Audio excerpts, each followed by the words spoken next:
Hey everyone, welcome back to another PNSO review. Today we're taking a look at the highly anticipated Wilson, the Tyrannosaurus Rex. Even though this figure debuted late in the year, it quickly became one of my most anticipated figures. It just outshined everything that came out from everyone else this year, except maybe Beast of the Mesozoic Ceratopsians. We really needed a fat, large-looking T-Rex figure, and just, in a market flooded by, Jurassic Park copies, this figure is just a very, very welcome sight. I ended up getting this figure from Dan's Dinosaur. He was running a special on this figure when it first got announced for $59.99, and that was the lowest price that anyone had it. I'm not sure if he still has it for that price, so I'll leave a link in the description to Dan's if you want to pick up this figure. And if you order anything from Dan's, just tell him Dino Scream sent you in the comment section of your order. It helps out the channel a great deal, and it's very much appreciated. So before we take a closer look at this chunky beauty, let's take a quick look at the packaging. It comes in the Dinosaur Museum line, and we have not seen this packaging in quite some time. I think it's been over a year since any figures have been released in this, higher quality line. The box is beautiful. It comes very well padded. The figure is secured in a foam insert, and you have a beautiful picture of Wilson on the front of the box, and then on the side you just have some information about the scale this figure comes in, along with the PNSO logo, and that the figure does come with an articulated jaw on the back, Dream Vision for children, because, these expensive models are definitely geared towards kids, not us adult collectors. And you get a nice little brochure pamphlet in here with some beautiful pictures of the figure, and then you get some really, really nice artwork. We got a juvenile feather T-Rex, and then we have a adult, and there's actually some feathers sculpted on here. Now, there is a reason why they included feathers on the artwork. It has to do with the sculpted on this figure, but we'll get to that stuff later on in the review. Got a nice skeletal of Wilson. This restoration is based on AMNH 5027. That is the holotype specimen that's been on display at the American Museum of Natural History in New York forever now. Another picture of Wilson. Another picture with that mane of feathers on the top. Beautiful, beautiful artwork in this brochure. Much nicer looking than the pamphlets we get in the prehistoric animal models line. So enough about the packaging. Let's take a look at this fat Rex. So let's start with a nice 360-degree view of Wilson.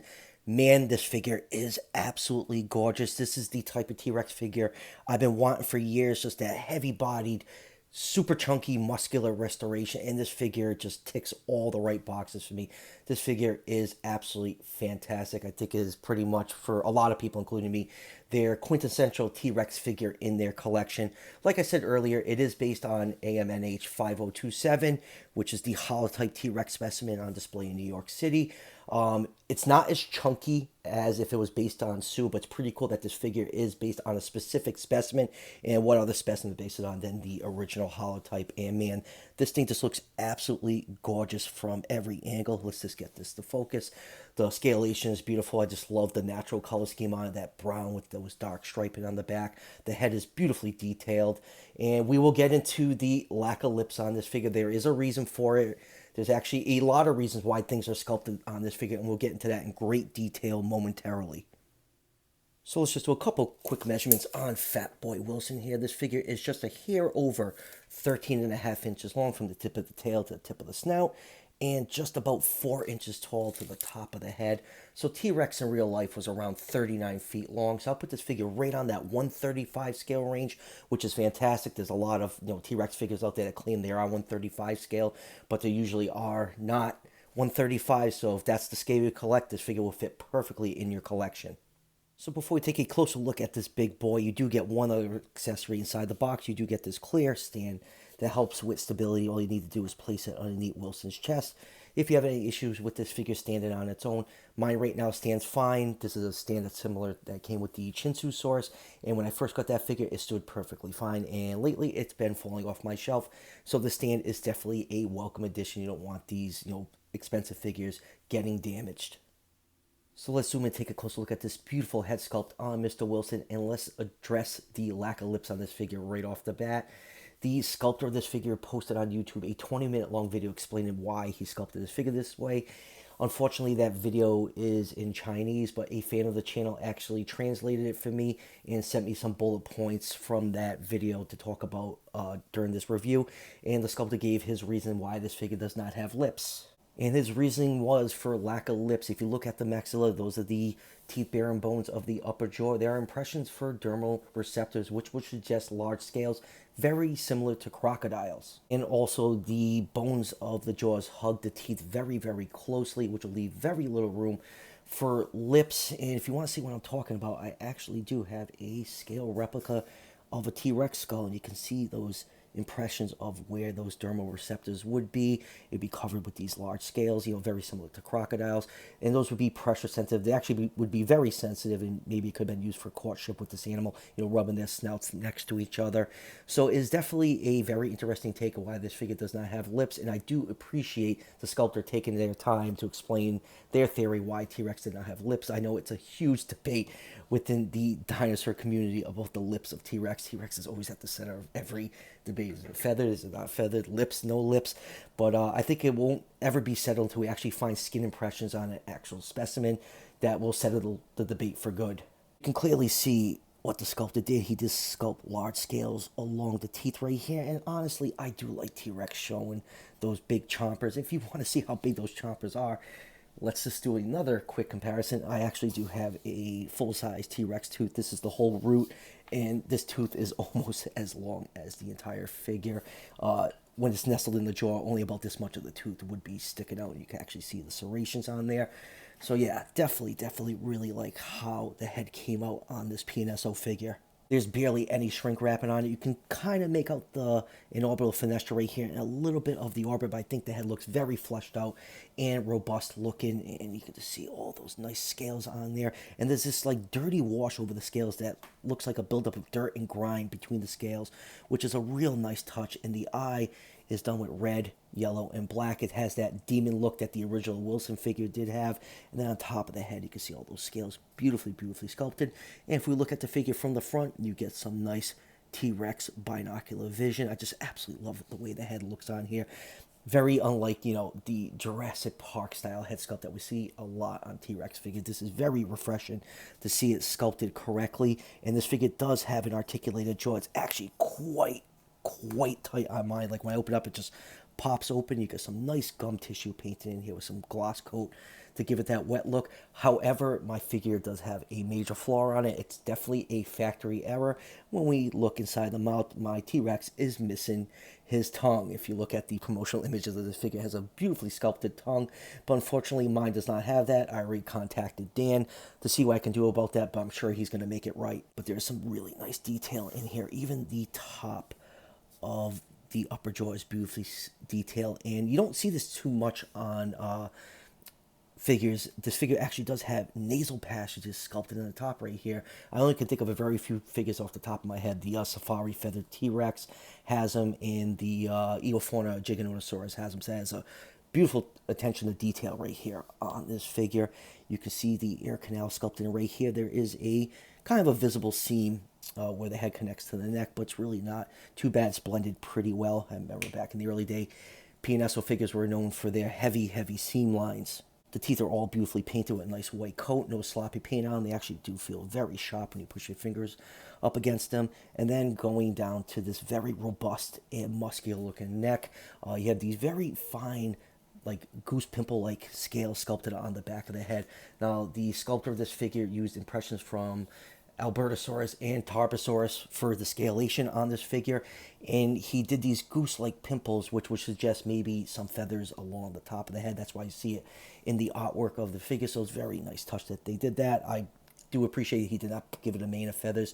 I like my T-Rex big and scaly. And going down to the body, you can see it has a very wide and muscular looking body. When we look at the figure from the top, you can see it has that nice barrel-shaped chest. Just look at the width of the neck. Now, it's not as wide as the Sioux specimen. I don't know if that has to do with age or sexual dimorphism. And then going down to the hips, it has some nice wide hips. Tail base is pretty chunky. I wish it was just a little bit wider. That's probably my only nitpick on this figure. But other than that, the proportions on this figure look absolutely fantastic. You get some real nice scaled detail along the side of the body. You get some large osteoderms that are picked out here and there, even on the thighs. Just the scale detail in this figure is just truly beautiful. Flipping the figure over, has a nice cream coat for the stomach area, some dark wash over there to bring out all those nice scales. Even the throat has all these large osteoderms just picked out. Kind of gives it like that chainmail look to it, and I think that's very, very cool looking. You can see the puny forearms are nicely sculpted, nice sharp claws at the end, and they are painted in white. And you can see the humerus is partially covered by the meat on this figure, and that's another thing the sculptor highlighted in that video. And then going down to those really muscular looking hind legs, they're very, very well done. The toe claws are actually dulled, which would probably happen in real life. You know, this animal weighs like about 8 tons, and you'd wear down those claws pretty quickly just walking around hunting for prey. So that's definitely a really cool touch. You got some nice beautiful scale detail on the feet. Love the white paint on the claws. And then going down to the tail section, you can see a cloaca slit is sculpted in. Love the variation of scale details around the cloaca opening. You can see the bottom of the tail has a nice meaty base to it. And I just love the color scheme. Just brown and these dark stripes just work really, really well in this figure. Give it a nice natural looking touch, and then just more of that beautiful scale detail going all the way down to the tip of the tail.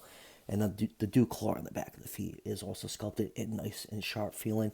So yeah, all in all, this is definitely the quintessential T-Rex for my collection until someone does something better, and I think it's going to take a very long time for that to happen. All right, let's move on with some comparisons. First up, here it is with the original Wilson. And what a night and day difference it is between these two figures. You know, this first Wilson was a good figure, but just always felt a little bit too skinny and scrawny, and this new one just blows it out of the water. It's kind of dirty that they released this one at the beginning of the year, because they definitely knew this one was coming. So I feel like I was kind of suckered in getting this Wilson 3.0 figure. I definitely would not have picked it up if I knew this one was coming. And next up, here is one of the newer Rex figures released this year. Here it is with rebores, attempt at a scientifically accurate Rex. And, we all know the problems with this rebore figure is just way, way too skinny. And you can see what I'm talking about, just the chest cavity. It does not look right. And, this is what T-Rex should look like. A big, muscular, meaty monster. And just rebore did not nail it with this figure. And next up is the Safari Limited Feather T-Rex, which up until when this figure got released, this was my favorite T-Rex figure in my collection. I think it's one of the best figures Safari ever released. And, we kind of went hard that T-Rex was fully feathered, and now we're backing away from that it probably didn't have feathers at all, or, very little feathers due to the size of this animal. But it's still pretty cool to compare these two figures next to each other. And speaking of feathered Rex figures, here it is with the now retired Collectate Feathered Rex. I always thought this was a cool looking figure. Just kind of reminded me of the Rex from Primitive War. And here it is with the Batat T-Rex, which, this figure is, I think, almost 20 years old or over 20 years old. And Batat nailed that bulkiness of T-Rex right off the bat. And it's just amazing that most of the figures from this company still hold up almost 20 years later. And let's do a quick retro T-Rex. Here it is with the Invicta Tyrannosaurus Rex. So that's a really awesome looking comparison. And lastly, for Rex comparisons, can't do a T-Rex review without having the OG stand-in green T-Rex from Papo. And moving on to other dinosaur species, here it is with the PNSO Giganotosaurus. And this Giganotosaurus figure does scale pretty well with this T-Rex. It's just a hair taller and a hair longer. I think these two figures do scale pretty well with each other. And one more Giganotosaurus figure. Here it is with the Eofauna Giganotosaurus. And I honestly think these two figures scale much better together than it does with PNSO's Giganotosaurus. So it's kind of cool to have these two super predators displayed next to each other on your shelf. And speaking of super predators, here is PNSO's Spinosaurus, and this T-Rex absolutely dwarfs this. That's because after I did the review, I found out that this particular figure was modeled off a juvenile specimen of Spinosaurus, so these two do scale pretty well with each other. This is actually a 135 scale version of that juvenile, so I do hope PNSO somewhere down the road does release a full-size adult Spinosaurus. I think that look absolutely amazing displayed next to this T-Rex. And here it is with the Safari Limited Edmontosaurus. I think those two look really nice next to each other. You could have, a little predator-prey scenario. And another Hadrosaur. Here it is with the PNSO Lambeosaurus. Those two do scale really nice to each other. PNSO did a pretty good job with all their figures scaling, for the most part, with each other this year, except for that Caritosaurus. I think it's just absolutely gigantic. And here it is with the PNSO Ankylosaurus, same thing, scale works really well between those two figures. And here it is with the Chinsusaurus. I have to hold on to it because it does not want to stand anymore. I really hope that does not happen to this Rex figure. So it's cool to display these two Tyrannosaurus species from different continents next to each other. And lastly, I know I did a lot of comparisons in this video. Here it is with their Triceratops. And yeah, I think this might be just a little too big to scale with Wilson right here. Just needs be a little bit smaller. Triceratops is an absolutely huge animal, but it did not come up this high to T-Rex's face like this, but still it works for what it is right now. And lastly, the class of 2020 from PNSO, and what a beautiful sight this is. Just, they absolutely killed it this year. They knocked almost every single figure out of the park. They gave us great variety of species. Their sculpted detail and paintwork really stepped it up with the figures they released later on in the year, like since October, just with that absolute onslaught of weekly releases. Yeah, they did release some stuff earlier on in the year, but this stuff is on a whole different level, and it's just absolutely beautiful looking. They definitely asserted themselves as the premier dinosaur company this year, and they definitely deserve it. And let's just go over the figures they released this year. There's the T-Rex up there, Sauropelta, Barilopelta, Corythosaurus, Merigaya, Chinsusaurus, Pachyrhinosaurus, Machairoceratops, Tojangiosaurus, Lambeosaurus, Spinosaurus, Sinoceratops, and Microraptor. The only figure missing from this group shot is that one prehistoric reptile with that duckbill face that I cannot remember the name of right now. I just didn't pick it up because I was just spending so much money on their other products, but I will definitely get that figure in the future. So a round of applause for PNSO. They absolutely killed it this year, along with our wallets. It was definitely a rough few months with their rapid fire releases, but you know what? It was well worth it in my opinion. So final thoughts on this new Wilson figure. I think it is pretty much perfect. It is the quintessential T-Rex figure in my collection, and I don't see this figure being unseated for a very long time. If you're not a fan of the lipless look, you're probably not going to like this figure as much as I do. But there's really nothing else like this on the market. This is pretty close to that, big bulky Sioux reconstruction that the Field Museum did like a few months ago, and I just love this thing. I just think it's absolutely fantastic. This is the type of T-Rex figure I've been waiting years for in my collection, and I'm so happy one finally arrived. And probably the only other tiny negative has nothing to do with the figure itself. It's just the price of it. $60, $60 to $70 is kind of expensive, but is definitely worth it in my eyes. And like I said at the beginning of the review, I got this figure from Dan's Dinosaur. Link is in the description if you want to order this figure for yourself, which I highly, highly do recommend. I just am blown away by it. So that will do it for the review. Now that I finally have this figure, I can finally do my top 10 figures of 2020. So be on the lookout for that video a little bit later on this week. And as always, if you're enjoying the content on this channel, show your support by hitting that subscription button just below the video. Each subscription helps out the channel tremendously, and it's greatly appreciated. And I'll see you guys for the next one.